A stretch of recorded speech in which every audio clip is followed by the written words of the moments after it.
नमस्ते, सदावत सलेम, मातृभूमि, जय हिंद। दोस्तों, शुरू करते हैं आज के डिफेंस समाचारों को।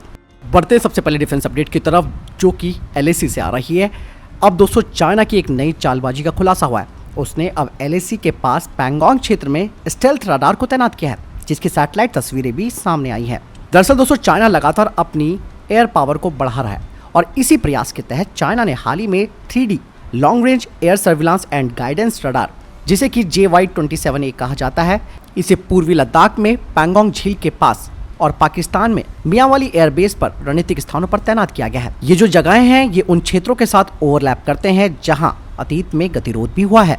दोस्तों, अगर बात करें इस रडार की, तो ये 500 किलोमीटर तक के दायरे में फाइटर जेट, मानव रहित हवाई वाहन और क्रूज मिसाइलों सहित हवाई लक्ष्यों को पता लगा सकता है। यही नहीं दोस्तों, इस रडार में advance digital signal processing technology लगी है, जो कि जटिल विद्युत चुंबकीय वातावरण में सटीक और विश्वसनीय लक्ष्य जानकारी प्रदान करते हुए क्लटर और जैमिंग सिग्नल्स को प्रभावी ढंग से फिल्टर करने में सक्षम बनाता है। बढ़ते नेक्स्ट अपडेट की तरफ। दोस्तों, भारतीय वायुसेना एक मल्टीनेशनल एयर एक्सरसाइज में भाग लेने की ऋषि जाएगी। वायुसेना ग्रीस के हेलेनिक एयरफोर्स की ओर से आयोजित होने वाले एक्सरसाइज में भाग लेगी। इस एक्सरसाइज का नाम इनोचोस 23 है। आपको बता दें कि 24 अप्रैल से 4 मई तक चलने वाली इस एक्सरसाइज में इंडियन एयरफोर्स की ओर से 4 Su-30 MKI और 2 C-17 विमान भाग लेंगे। ग्रीस में होने वाली ये एक्सरसाइज यूरोप की सबसे बड़ी एक्सरसाइज मानी जाती है। इसमें फ्रांस, इटली जैसे कई देश शामिल होने जा रहे हैं। इंडियन एयरफोर्स पहली बार इस एक्सरसाइज में भाग लेगी। बढ़ते नेक्स्ट अपडेट की तरफ। दोस्तों, अब DRDO 1 टन के पेलोड के साथ 700 से 800 किलोमीटर दूर तक लक्ष्य को भेदने में सक्षम एक एक्सटेंडेड रेंज वेरिएंट को तैयार कर रहा है परलय मिसाइल के। और परलय मिसाइल को रैपिड रिस्पांस सिस्टम के तौर पर तैयार किया गया है, जिसका उद्देश्य दुश्मन के इलाके के अंदर तक गहरे हमला करना है। और ये लगभग 400 से 500 किलोमीटर की रेंज वाली सॉलिड फ्यूल वाली मिसाइल है और एक निश्चित दूरी तय करने के बाद ये मिड एयर में, यानी कि मध्य हवा में, अपना रास्ता बदलने की क्षमता के लिए जानी जाती है। इस मिसाइल का क्वेसी बैलिस्टिक फ्लाइट प्रोफाइल है और ये इंटरसेप्टर मिसाइलों को हराने में सक्षम है। लेकिन वहीं अब भारतीय सेना अपनी ऑफेंसिव क्षमताओं को बढ़ा रही है, जिससे कि दुश्मन के लॉन्ग रेंज जो एयर डिफेंस सिस्टम है, हाई वैल्यू इंस्टॉलेशन और वेपनरीज हैं, उन्हें खत्म किया जा सके। बढ़ते नेक्स्ट अपडेट की तरफ, जो कि एक दुखद खबर है। दोस्तों, जम्मू के राजौरी सेक्टर में सेना के वाहन में आज आग लग गई, जिसमें 5 जवान वीरगति को प्राप्त हो गए। कहा जा रहा है कि आग लगने की वजह आतंकियों की गोलीबारी है। आशंका ये भी है कि आतंकियों ने ग्रेनेड का इस्तेमाल किया है। भारी बारिश और लो विजिबिलिटी का फायदा उठाकर आतंकियों ने फायरिंग की। इस वजह से सेना की गाड़ी में आग लगी। आग की वजह से सेना के 5 जवान वीरगति को प्राप्त हो गए। एक जवान गंभीर रूप से घायल है, जिसका इलाज किया जा रहा है। सेना की गाड़ी में आग लगते ही स्थानीय लोग इकट्ठा हो गए और उन्होंने भी भारतीय सेना के जवानों की मदद की। सेना के वाहन में आग इतनी भयंकर थी कि इस आग की लपटें दूर दूर तक दिखाई दी और यही कारण है कि आग में जलकर सेना के इन 5 जवानों की मौत हो गई। दोस्तों, इन वीरगति को प्राप्त हुए 5 जवानों को हमारी तरफ से शत नमन। बढ़ते नेक्स्ट अपडेट की तरफ।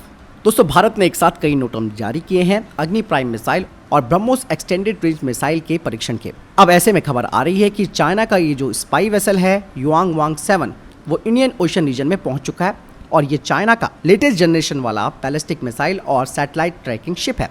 वहीं डिफेंस एक्सपर्ट्स का मानना है कि चाइना का ये शिप भारत के अलग अलग मिसाइल टेस्ट को ट्रैक करना चाहता है, ताकि वो इनकी रेंज और ट्रैजेक्टरी और साथ ही स्पीड का पता कर सके। बढ़ते नेक्स्ट अपडेट की तरफ। दोस्तों, यूरोपियन फर्म MBDA भारत के AMCA 5th generation fighter jet में meteor NG very long range air to air missile लगाने को तैयार है, जिसकी रेंज 200 किलोमीटर है। दरअसल दोस्तों, ये जो मीटियोर मिसाइल है वो भारतीय वायुसेना के पास मौजूद 36 राफेल विमानों में लगाई गई है। और वहीं आप सब जानते हैं कि भारतीय नौसेना ने भी 150 मीटियोर मिसाइल का ऑर्डर दिया है, जिन्हें कि 26 राफेल मरीन फाइटर जेट्स में लगाया जाएगा। MBDA इसके अलावा अपनी इस मीटियोर मिसाइल को तेजस मार्क 2 पर भी लगाने को इच्छुक है और साथ ही साथ जो आखिरी 30 तेजस मार्क 1A फाइटर जेट्स का बैच है, उसमें भी इस मिसाइल को लगाने को तैयार है, जो कि उत्तम मार्क 2 रडार से लैस होंगे। बढ़ते नेक्स्ट अपडेट की तरफ। दोस्तों, रक्षा मंत्रालय के डिफेंस एक्विजिशन काउंसिल ने एक एक्सेप्टेंस ऑफ नेसेसिटी जारी किया है भारतीय नौसेना के लिए 55 यानी कि 55 फायर फाइटिंग रोबोट्स की खरीद के लिए, जिनकी अनुमानित कीमत 225 करोड़ रुपए है। आपको बता दें कि इस स्वदेशी फायर फाइटिंग रोबोट को भारत की प्राइवेट सेक्टर फर्म ने तैयार किया है। ये जो फायर फाइटिंग रोबोट है वो सोर्स ऑफ फायर, यानी कि आग कहाँ से आ रही है, उसका पता लगा सकता है और उसे अपने वाटर जेट और स्प्रे से बुझा सकता है। बढ़ते नेक्स्ट अपडेट की तरफ। दोस्तों, भारतीय नौसेना का P-8I maritime petrol aircraft royal Australian air force base Darwin में तैनात किया गया है, जहां वो संयुक्त मैरीटाइम इंटरऑपरेबिलिटी ट्रेनिंग करेगा, वो भी P-8A पोसाइडन एयरक्राफ्ट के साथ, जो कि भारत के लिए एक अच्छा अवसर है, जिससे कि भारत की जो इंटरऑपरेबिलिटी जो क्षमता है वो बढ़ेगी और साथ ही साथ मैरीटाइम डोमेन अवेयरनेस को भी शेयर किया जाएगा। दोस्तों, अगर आप ITBP एनिमल ट्रांसपोर्ट कांस्टेबल 2023 के एग्जाम की तैयारी कर रहे हैं तो इसके लिए हम आपको सबसे बेस्ट बुक के बारे में बता रहे हैं, जो कि चक्षु प्रकाशन की है।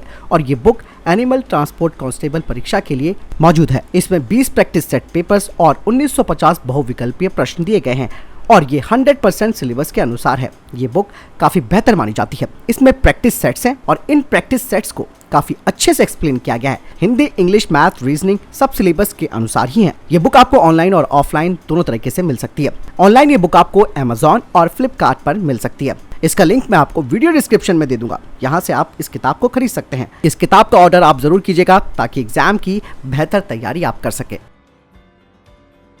बढ़ते हैं नेक्स्ट अपडेट की तरफ। दोस्तों, भारत की जो पब्लिक और प्राइवेट स्पेस सेक्टर की कंपनियां हैं वे वर्तमान में उन संभावनाओं पर चर्चा कर रही हैं जिसके तहत एक न्यू जनरेशन लो अर्थ ऑर्बिट सैटेलाइट्स को एक साथ बनाया जा सके।